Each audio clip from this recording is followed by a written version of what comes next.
to the on-screen demonstration. Get ready to laugh your tail fins off. Let's begin by setting up the board. Don't hurt yourself. This game is played with, ta-da, 2 dice. A 6-sided die to determine how far your game piece moves, and an 8-sided die to determine what type of challenge you will face. Reference cards should be handed out to each of the players to help identify the different challenge categories. The question cards are divided into 3 categories: peeps and pads, silly and slimed, and pick and flick.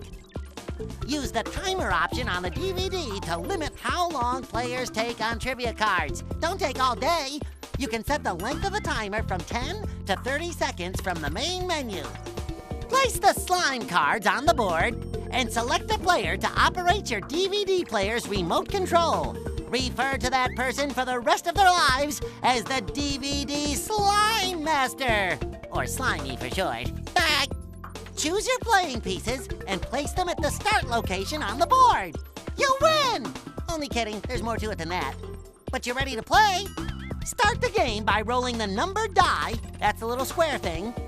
No, I don't mean myself, Gary. To determine who goes first. Start your turn by rolling both dice and then moving the number of spaces shown on the numbered die.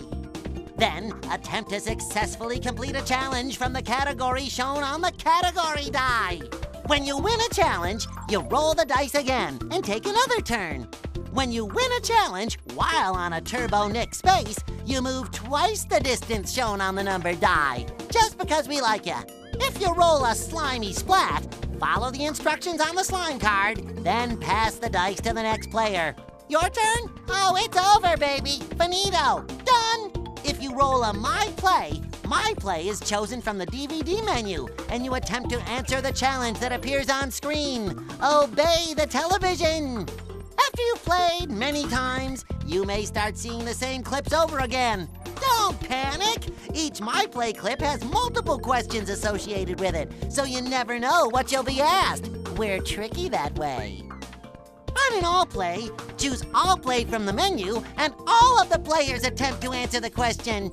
If the roller of the dice shouts the correct answer first, they roll the dice again and take another turn. If someone who's not playing the game shouts out the answer, lock them out of the room immediately. If someone else answers first, the roller's turn is over, and the dice are handed to the next player. The player who answered the challenge correctly has a choice. They can either give another player a slime card or move their own game piece forward 1 space. If more than one player answers an all-play question at the same time, the winner is determined by using a tiebreaker. Don't break my tie, though. I just got it. The DVD remote can be used to pause, fast forward, or skip a portion of the challenge. The DVD shuffles itself whenever you start a new game. It's very well trained. So you'll never see the same all-play challenge repeated during a single session. If you get an all-play that you have seen in a previous game, simply hit the return button on your remote, and a new all-play challenge will appear. On a roll of player's choice, the player can choose from any of the card categories or a DVD My Play question, hence the name Player's Choice. Alrighty then. Now that you understand how to play, let's discuss how you can win. Eye of the tiger, baby. When a player reaches the All Play to Win stop sign, they are only one All Play to Win challenge away from victory. If they lose the challenge, they move to the outer circle of Final Cut and pass the dice to the next player. It's so sad. The player who won the challenge can do one of 2 things. They can either give another player a slime card or move forward 3 spaces. Remember, players in the Final Cut rings are immune to slime cards. In Final Cut, the player chooses Final Cut from the DVD menu and follows the simple on-screen instructions. If they answer all of the questions correctly, they win the game. If they miss a question, they move in 1 ring and have to wait for their next turn to try again. Wait for it. Wait for it. That's it! You're done! You are now ready to play. Good luck! Be sure to laugh a lot.